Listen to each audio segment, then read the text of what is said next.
Greetings, chess friends. I recently learned of this interesting match that was played between none other than Bobby Fischer and a computer in the 1970s, which I thought was very interesting, and during the time where Fischer had supposedly disappeared. Evidently, this is common knowledge, but it wasn't to me in some circles, and I wanted to show the games because they are wonderful. Look at this score that Fischer puts up here against the engine, who I must say plays pretty well. So let's take a look. Fischer with the white pieces just plays a flawless King's Gambit. And I love the audacity, so to speak, of just playing the King's Gambit, a very fighting opening against the engine, and not afraid of any type of tactics. Bishop c4, just allowing the queen h4 check, which is so tempting. This green-blatt program ignores it and plays d5. Bishop takes d5, material equality. Again, knight f6, and rather than retreat, just plays knight c3, keeping the pawn and bishop supported. Bishop to b4, knight f3, very natural and good move. Castles, castles. Not so bad for the engine, I must say. Knight takes knight, knight takes d5 again, and here comes the mistake, which really sets black down a tough path, which seems very natural. Again, the bishop is hanging, most important threat, and this pawn is also hanging. In a perfect world, black would like to keep this pawn. So engine here played bishop d6. There was a really nice variation here. Instead of bishop d6, we'll come back to that in a moment. But this engine that I have is giving f5, which had me scratching my head for a second. Very unintuitive move, leaving the bishop completely hanging. But after f takes e4, these pawns are incredibly strong. You are threatening this knight, and this knight has nowhere to go. So just perhaps a move like a5 would be able to pick up that knight. So really interesting variation. c3, a very unintuitive move again. Wow, just going off the rails. I feel almost funny calling it the engine because of what we have today. This game, if I didn't say earlier, was 1977. Remember, Fischer won the World Championship in 1972 and never played really a competitive game until his rematch with Spassky, I suppose. But these games were in 1977. The MIT faculty, somebody must have reached out to him, I would imagine paid him some money, and played these matches. So really fun event. The computer impresses me. We'll see here where the game really turns after g5. Again, it seems like the type of game where you'd be optimistic as black. You're keeping the extra pawns here, and they look nice, although your king is a little weakened. But Bobby just finds the perfect solution. A brilliancy here.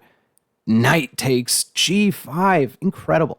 Queen takes g5. What's the big idea? That's a whole piece. The king is open, but there's not really a big attack just yet. e5. The mobile pawn center is such an advantage in these attacking games. This attacks the bishop. This guards f6 so the knight can jump there in just a moment. This also cuts off the bishop from this pawn, so now a move like bishop takes or even rook takes is playable. And the attack just rages on. The king is wide open, the g file. Our queen or potentially rook could get on that open file. Bishop h3, though. This type of move impresses me from the computer. Clearly not just overlooking simple tactics. That was a threat of checkmate. Bishop takes, all pretty sensible. Of course, the engine likes white, but only because Bobby found that knight takes g5 brilliancy. I can imagine a player even 2000 missing that, and a GM just picks up all the material. Bishop f4, but the initiative is too great now. We've picked up the material back. Knight f6 check. We knew that move was coming. A flawless game here. Queen h5. That threatens the bishop. And rook d8. What to do here, really? If you move this, bishop h6 was coming, and even more problems. This rook is hanging. Just not much to say here. Rook d8. Here, queen h3. And a funny thing happens at the end here. The computer is about to allow checkmate. Bobby with the mini rook lift. One extra step. The computer's about to allow a checkmate. But I found it interesting to show what it prioritizes. Bobby, rook c1. Excellent. He's just icy cold sometimes. King g7, rook g3. That pins the queen to the king here. But this moment, to prolong checkmate, the best move here, evidently, king f8 or h5 just stops checkmate. It's not checkmate. This engine giving mate in 9.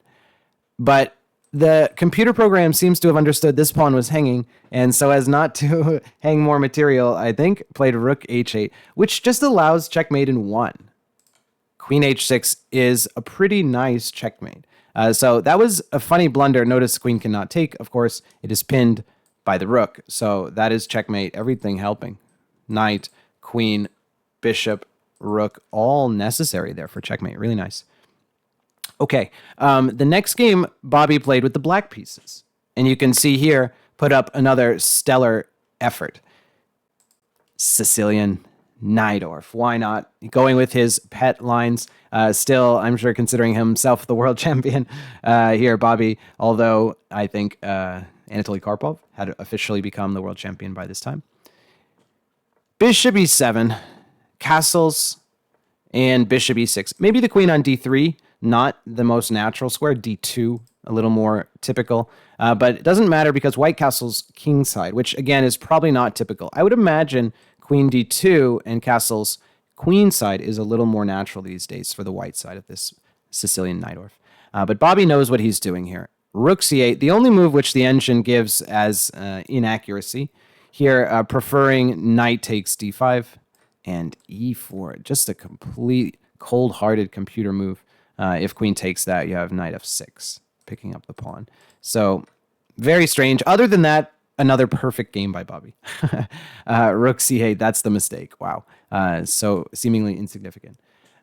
Really here, an interesting positional moment for those Sicilian players. c4 really needed to be played, supporting this knight to the maximum. But after knight takes knight, the computer, evidently inexperienced in the Najdorf, let alone against a legendary Sicilian player, exchanges that bishop away, thinking maybe bishop for knight, a good trade for white there. But this pawn gets to d5 immediately, and that just fixes all of the problems that black has. This backwards pawn is an inherent weakness. Notice that c4 is no longer possible. The knight was in between just a moment ago, but this pawn is now just hanging. Bishop takes c4. Yeah, a blunder. So he plays f3 and d5 comes right away. Bobby breaking in the center at the right moment, mobilizing the pawns and his pieces. Queen b4 gets a miss, but again, a really good move, I would say, and black is in the driver's seat. D takes e4. And the problem here, if you do take it, maybe bishop c4 comes, or that pawn is also hanging by queen and knight.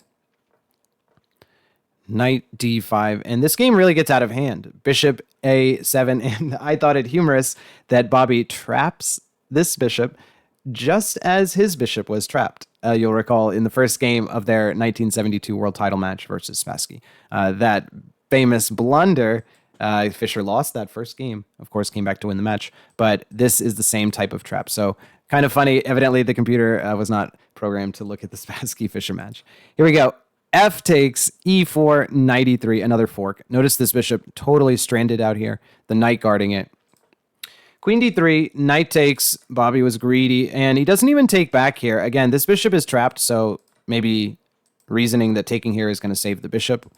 But that knight just jumps out of there. Black just up a rook for a couple pawns, but not enough. Queen g5, turning directly to attack. We have a much bigger army. g3, rook a8, and I really like the next moves here, which are the best computer moves, today's computer moves, h5.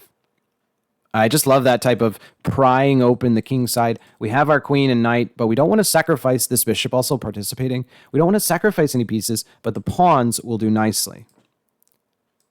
h4.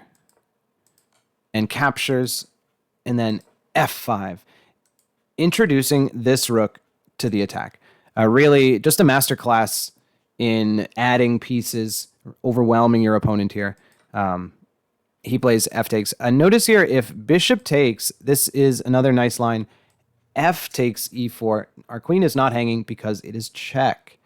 Wherever the king moves, we can just capture that bishop now for free. So a nice deflection or discovery attack. Bobby just merciless. Rook takes f5. Notice how there's way more danger now that the rook is involved. He plays the other rook to f8. Everything guarded. The attack just swarming. And it's just a matter of time. Knight c4. That's double check. And remember, the king always moves when it's double check. And queen g6. Interesting that there wasn't an immediate finish.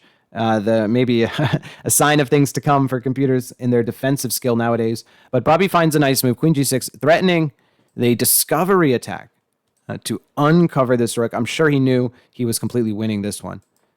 Knight d6. The queen steps in the way of that, but knight d6 deflects that queen, and it's just getting worse from here. Rook f2, that's check, not with the rook, but with the queen. King d1, bishop g4, an excellent move. And this move not only just threatens this bishop, rook, and bishop attacking, but a very stunning move coming here. Bishop takes rook. If you didn't see that, don't worry, because queen d3, you almost can't believe your eyes. Bishop appears to be threatening or covering that square, but this bishop is pinning it to the king. The queen is completely safe here. If you play king e1, that's just checkmate. Bishop protection on the queen. The only move then becomes king c1, and bishop takes e2. Picking up more material, and queen d1 is threatened. You can feel the walls closing in.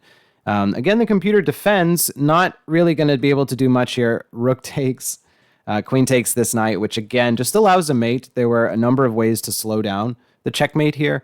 Queen a8 looks like delays the longest, but allowing mate. So interesting that it doesn't see some simple tactics, but I thought these engines played pretty well. Rook f1, brilliant, elementary for Bobby Fischer, I'm sure. And queen d1, checkmate. Really an interesting chapter in chess history, I would say. It's hard probably for a lot of people out there to remember a world where there was no dominant computer that just speaks the truth. But I remember in the mid-1990s that there was a time people didn't believe it. Still, although the computers were clearly getting stronger and stronger, people thought they were not good in certain positions and this or that. But my favorite fact or anecdote is that the computers didn't solve chess and put an end to it, the competition, but instead unlocked so much more and has kind of enriched the competitive landscape and made everybody have access to all the knowledge and thereby more creativity, more interesting games. So just absolutely a real twist of fate in favor of all of us. All right. Thanks again, everybody. Hope you enjoyed this one from Bobby Fischer, and we'll see you next time.